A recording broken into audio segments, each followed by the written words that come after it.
ውድ ቻናላችን ቤተሰቦች እንኳን ውድ ቻናላችን በደህና መጣችሁ። በተለያዩ ዘገባዎች ተመልሼ መጥቻለሁ። በዛት የምንመለከተው በቅርቡ የሐዋሳ ከነማ ተጫዋች የሆነችው ለምለም አስታጥቄ ላይ ድብደባ መድረሱ አይዘነጋም። እሷም በዛ ዙሪያ የሰጠችው አስተያየት አለ። በተጨማሪም የበርንማውዝ ተጫዋች የሆነውን ሰሜኑን የተመለከተም ዘገባ ይኖረናል። ሊዮኔል ሜሲም ወደ ባርሴሎና መመለስ እፈልጋለሁ ቢልም የባርሴሎናው ፕሬዝዳንት ግን ይህ የማይሆን ነገር ነው እያሉ ይገኛሉ። እነዚህን በቆይታችን የምንመለከት ይሆናል። እስከ መጨረሻዋ ደቂቃ ድረስ አብራችሁን ቆይታችሁ ፕሮግራሙን እንድትከታተሉት በአክብሮት ጋብዛለሁ። ሰብስክራይብ ያላደረጋችሁ ሰብስክራይብ፣ ላይክ፣ ሼር እያደረጋችሁም የቻናሉ ቤተሰብ እንድትሆኑም በአክብሮት እጠይቃለሁ።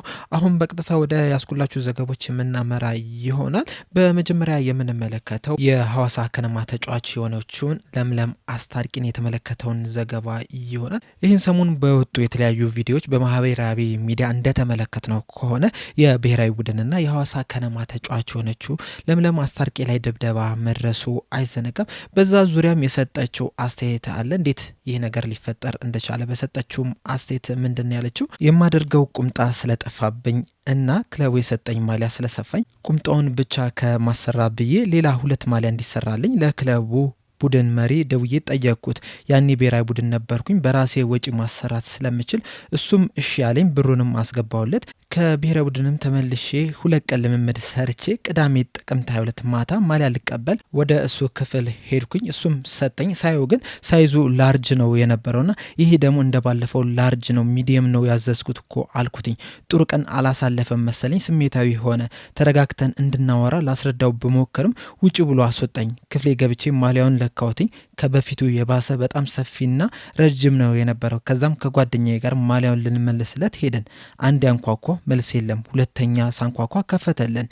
ታርዬ ይሄ አይሆነኝም ይቅርብኝ ብዬ በሩን አጠገብ ያለው ጠረጴዛ ላይ አስቀምጬ ስወጣ ማሊያውን አንስቶ ከኋላዬ ወረወረብኝ። ማሊያውን ስላነሳ ዝቅ ስል ጸጉሬን ይዞ ከታች ወደ ላይ በቦክስ አፍንጬን መታኝ። አፍንጬም ደማ። ጸጉሬንም ይዞ አልለቅም አለ። ጓደኛዬ ልታስለቅቃ ሞክራ ነበረ፣ ነገር ግን አልቻለችም። መጮህም ጀመረች። ካጠገብ ክፍል የነበረችው በረኛችን ጩኸቱን ሰምታ ወጣችና ታግላ ጸጉሬን አስለቀቀች። አተረፈችኝ። ሌሎች ተጫዋቾች መጡ። እሱ ክፍል ገባና ዘግቶ ተቀመጠ። 3ቱም አምበሎች፣ ወጌሻ እንዲሁም ዋናው ምክትል አሰልጣኝ ወደ ሆስፒታል ወሰዱኝ። ሕክምናም ተደረገልኝ። ለክፉም አይሰጥም ብለው ማስታገሻ ሰጡኝና ተመለስኩ። ይህ ባይፈጠር ደስ ይለኝ ነበረ። እኔ ከማንም ጋር ተጣልቼ አላውቅም። በመነጋገር መፍታት እንችል ነበረ። ያ ቀን በሌላ ነገር ተናዶ ነበር መሰለኝ።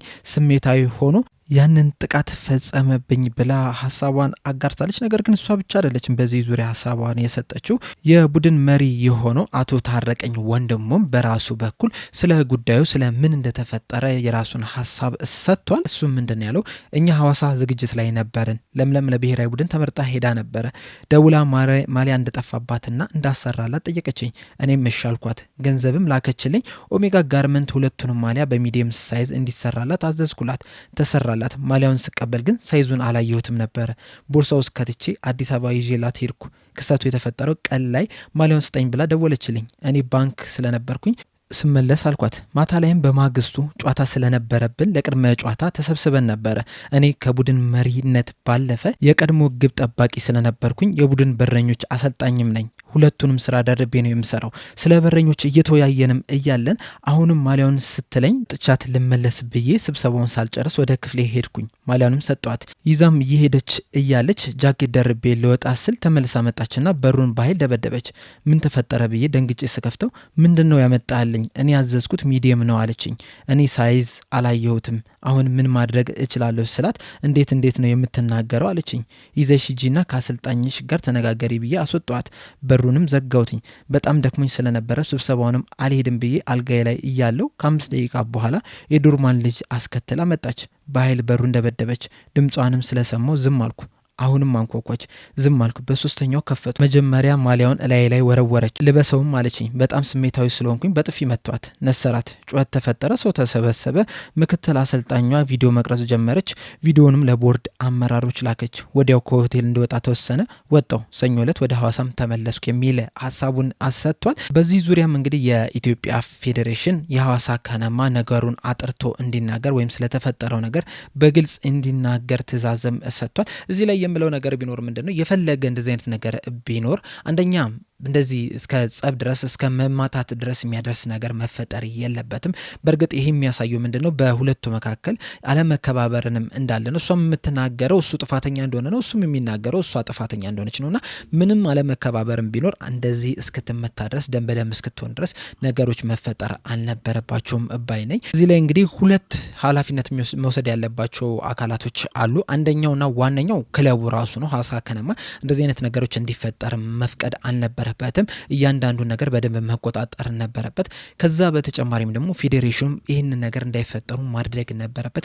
ምክንያቱም አሁን ላይ እንደዚህ ያልወጡ ብዙ ነገሮች አሉ። ይሄኛው ቪዲዮ ስለተቀረጸ እሷም ደም በደም ስለሆነች ነው እንጂ የወጣው አንዳንድ ነገሮች በውስጥ የሚቀሩ በጣም ብዙ ነገሮች አሉ፣ ከዚህም የባሱም ሊሆኑ የሚችሉና እነዚህ አይነት ነገሮች እያንዳንዱን እያጣራ ለሚገባው ተገቢ ቅጣትን እየሰጠ ነገሮችን ማስተካከል አለባቸው ብዬ አስባለሁ። በእርግጠኝነት እዚህ ጋር አንድ መናገር የምንችለው ነገር ቢኖር ምንድነው ይህ ተግባር በቪዲዮ ባይቀረጽ ኖሮ ለህዝቡ ይፋ የሚሆን አይመስለኝም፣ ወይም ተደባብሶ ነበረ የሚያልፈው ብዬ ነው የማስበውና እንደዚህ አይነት ነገሮች ላይ በጣም ትኩረት ሊሰጣቸው ይገባል ብዬ አስባለሁ። ሌላኛው የምንመለከተው እዚሁ አፍሪካ ላይ ቆይተን ኮንጎ በጉርሻ ምክንያት በቡድኑ መካከል ሁከት ተፈጥሯል እየተባለ ነው የሚገኘው። ዲሞክራቲክ ኮንጎ ዓለም ዋንጫ ለማለፍ የጥሎ ማለፍ የግማሽ ፍጻሜ ጨዋታ ነገ ምሽት 4 ሰዓት ላይ ከካሜሩን ጋር እንደምታደርግ ይታወቃል። የሀገሪቱ መንግስትም ብሔራዊ ቡድኑ ለዓለም ዋንጫ የሚያልፍ ከሆነ ለእያንዳንዱ ተጫዋች $1 ሚሊዮን ጉርሻ ለመስጠት ቃል ገብቷል።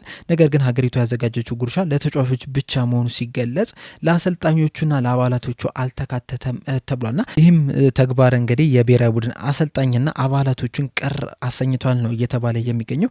በቡድኑ ውስጥም ከፍተኛ ክፍፍልን ማስከተልም ችሏል ተብሏል። በተጨማሪም በማጣሪያው ከፍተኛ አስተዋጽኦ የነበራቸውና አሁን በጉዳት የሌሉ ተጫዋቾች የሽልማቱ ተቋዳሽ ባለመሆናቸውም ቅሬታቸውን ማሰማት ችለዋል እና ይህ የሀገሪቱ መንግስት ተጫዋቾቹን ለማበረታታት እንደዚሁም ደግሞ ሀገሪቷ ለዓለም ዋንጫ እንድታልፍ ብሎ ያዘጋጀው ይህ ጉርሻ እንግዲህ ቡድኑን አንድ ከማድረግ ይልቅ ይበልጡኑ ከፋፍሎታል ነው እየተባለ የሚገኙና ከዚህ በኋላስ እንደ ሀገር እንደ ቡድንም አንድ ላይ ሆኖ ከቀጣይ የሚገጥሟቸውን ተጫዋቾችስ እንዴት ነው የሚያሸንፉት?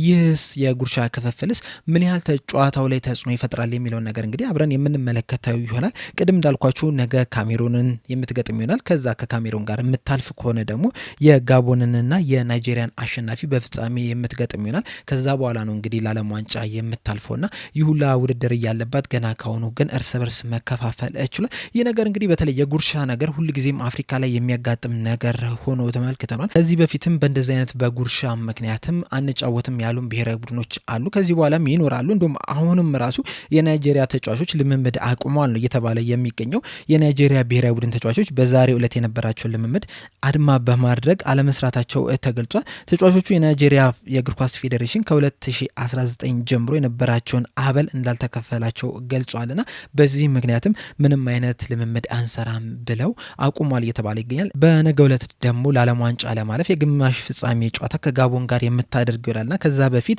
ምንም አይነት ልምምድ አናደርግም ማለታቸው ምናልባትም ጨዋታው ላይ ከፍተኛ ተጽዕኖ ሊኖረው ይችላል እየተባለ ይገኛልና ይህ ነገርም አዲስ ነገር አይደለም። በዚሁ በሀገራችንም አንዳንድ ክለቦች ለተጫዋቾቻቸው ደሞዝም ስላልከፈሉ በጣም ብዙ ሲንገላቱ የነበሩ ተጫዋቾች መመልከት ይችለናል። የትንሽ ወር ብቻም ሳይሆን የአመታት ደሞዝም ያልተከፈላቸው ተጫዋቾች አሉ። እንደዚሁም በአፍሪካ ደረጃም በብሔራዊ ቡድንም ደረጃም ክፍያ ያልተከፈላቸው ጉርሻ ያልተከፈላቸው በጣም ብዙ ተጫዋቾች ወይም ደግሞ ብዙ ብሔራዊ ቡድኖች ከዚህ በፊትም ስንሰማ ነበርና ከናይጄሪያም እንደዚህ አይነት ነገር መስማታችን ትንሽ የሚያሳዝን ነገር ይመስለኛል። ምክንያቱም ናይጄሪያ ብሔራዊ ቡድን በተለይ በአፍሪካ ላይ ያላት ዝና እንደዚሁም ደግሞ በዓለም መድረክም በዓለም ዋንጫዎች ላይም አንዳንድ ጊዜ እንግዲህ በጣም ምርጥ የሚባልንም ቡድን ይዛ ስትቀርብ መመልከት ይችለናልና በእንደዚህ አይነት ምክንያት አበል ባለመከፈሉ ምክንያት ተጫዋቾች ምንም አይነት ልምምድ አንሰራም ሲሉ መስማት ትንሽ የሚያበሳጭ ይሆናል። እንደ አህጉርም አፍሪካ ውስጥም ትልቅ መስራት ያለበት ነገር አለ ብዬ አስባለሁ። ምክንያቱም ይህ ነገር በተደጋጋሚ እየሰማ ነው ስላለ ማለት ነው።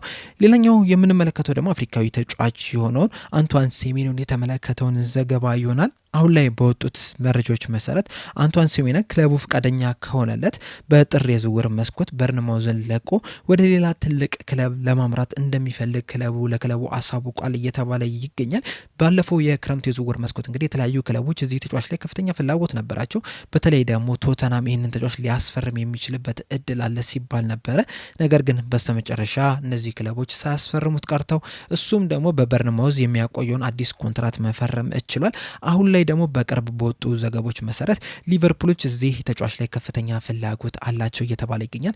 ምናልባትም በጃንዋሪ ዝውውር መስኮት ይህንን ተጫዋች ለማስፈረምም ጥረት ሊያደርጉ ይችላሉ እየተባለ ነው የሚገኘውና ምናልባትም በዛ ምክንያትም ሊሆን ይችላል ለበርንማውዞች ይህንን ጥያቄ ያቀረበው እየተባለ ይገኛል። ከዚህ በፊት እንግዲህ አንዳንድ መረጃዎች እንደወጡ ከሆነ የዚህ ተጫዋች የውል ማፍረሻ አስቀምጧል ነው እየተባለ የሚገኘውና ምናልባትም ከ55 እስከ 65 ሚሊዮን ፓውንድ ባለው ይህ ተጫዋችን ማንኛውም ክለብ ማስፈረም ይችላል ነው እየተባለ የሚገኙና ምናልባትም በርንማውዞች የሚፈቅዱለት ከሆነ እንደዚሁም ደግሞ እነዚህ ትልልቅ የተባሉ ክለቦች ይህንን ተጫዋች ለማስፈረም በደንብ ገፍተው የሚመጡ ከሆነ ምናልባትም በጃንዋሪ ዝውውር መስኮት ይህ ተጫዋች ሲለቅ ልንመለከት የምንችልበት እድል ሰፊ ነው እየተባለ ይገኛል።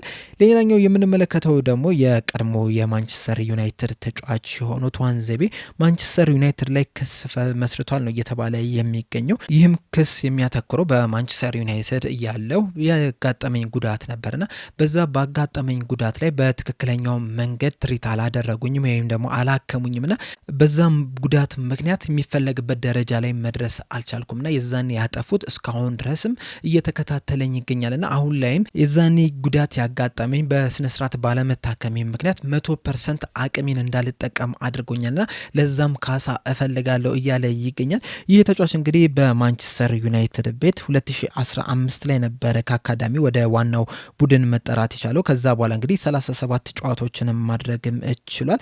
ነገር ግን በጉዳት ምክንያት ደግሞ 42 ጨዋታዎችን ሚስ ማድረግ የቻለ ተጫዋች ነው። ከዛ በኋላም በ2023 ክረምት ላይም ከማንቸስተር ዩናይትድ እንዲወጣም ተደርጓል። በዛም እንግዲህ የተለያዩ ክለቦችንም መጫወት የቻለ ተጫዋች ነው። በዚህ ሰዓት እንግዲህ ለበርንሌ ነው እየተጫወተ የሚገኘው። ከዛ በፊት ግን ለስቶክ ሲቲ መጫወትም የቻለ ተጫዋች ነው። ነገር ግን አሁን ላይ በበርንሌ ቢጫወትም ከዚህ የበለጠ ቡድን ላይ መጫወት ይችል ነበረ። በበርንሌም እየተጫወትኩኝ 100% አቅሜን ልጠቀም አልቻልኩምና ለዚህም ካሳ እፈልጋለሁ እያለ ይገኛልና እንደ ጠየቀው ካሳ መሰረት ከሆነ እንግዲህ ይህ ተጫዋች ከማንቸስተር ዩናይትድ 1 ሚሊዮን ፓውንድ ይፈልጋል ነው እየተባለ የሚገኝ። ይህንን ፍርድ ቤቱ ያጸድቅለታል ወይ የሚለውን ነገር እንግዲህ አብረን የምንመለከተው ጉዳይ ይሆናል። ሌላኛው በስተመጨረሻ የምንመለከተው ደግሞ ሊዮኔል ሜሲን የተመለከተውን ዘገባ ይሆናል። በቅርቡ እንግዲህ በተለያዩ ሚዲያዎች ላይ እንደተነገረው ከሆነ ሊዮኔል ሜሲ ወደ አዲሱ ኑ ካምፕ ማቅናቱ አይዘነጋም። በዛም ባቀናበት ወቅት እንግዲህ የተለያዩ አስተያየቶችን ሰጥቷል። በተለይ ደግሞ በዋነኝነት ቀልቤ የሳቡ ምንድነው ጫሜን ከመስቀሌ በፊት ወደዚህ ተመልሼ መጫወት እፈልጋለሁ የሚል አስተያየትን ሰጥቶ ነበርና አሁንም ድረስ ለባርሴሎና ፍቅር እንዳለው ነው የሚያመለክተው። በዚህ ዙሪያ እንግዲህ ባርሴሎና ፕሬዚዳንት የሆኑት ዋን ላፖርታ የሰጡት አስተያየት አለ።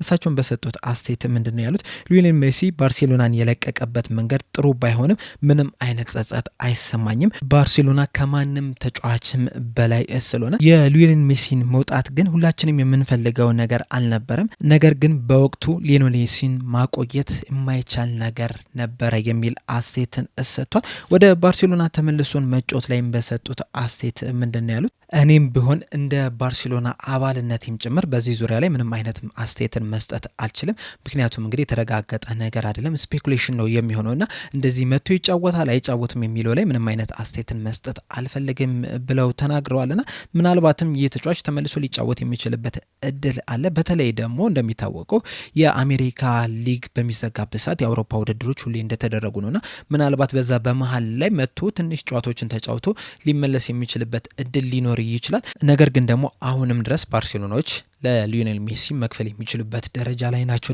ተብሎ ደግሞ አይጠበቅምና ሌላ የተለየ ውል ነገር እስካልተቀመጠ ድረስ ይህ ተጫዋች ወደ ባርሴሎና ተመልሶ ይጫወታል ተብሎ አይጠበቅም። በእናንተ ሀሳብስ ወደ ባርሴሎና ተመልሶ የሚጫወት ይመስላችኋል? ሀሳባችሁ እንዳለ እዚህ ኮሜንት ሴክሽን ላይ በመጻፍ አሳውቁኝ። ለአሁን እኔ እዚህ ላይ አበቃው። በቀጣይ በሌላ እስከምንገናኝ ድረስ ሰብስክራይብ፣ ላይክ፣ ሼር ማድረግ እንዳትረሱ። ቸር ያቆየን።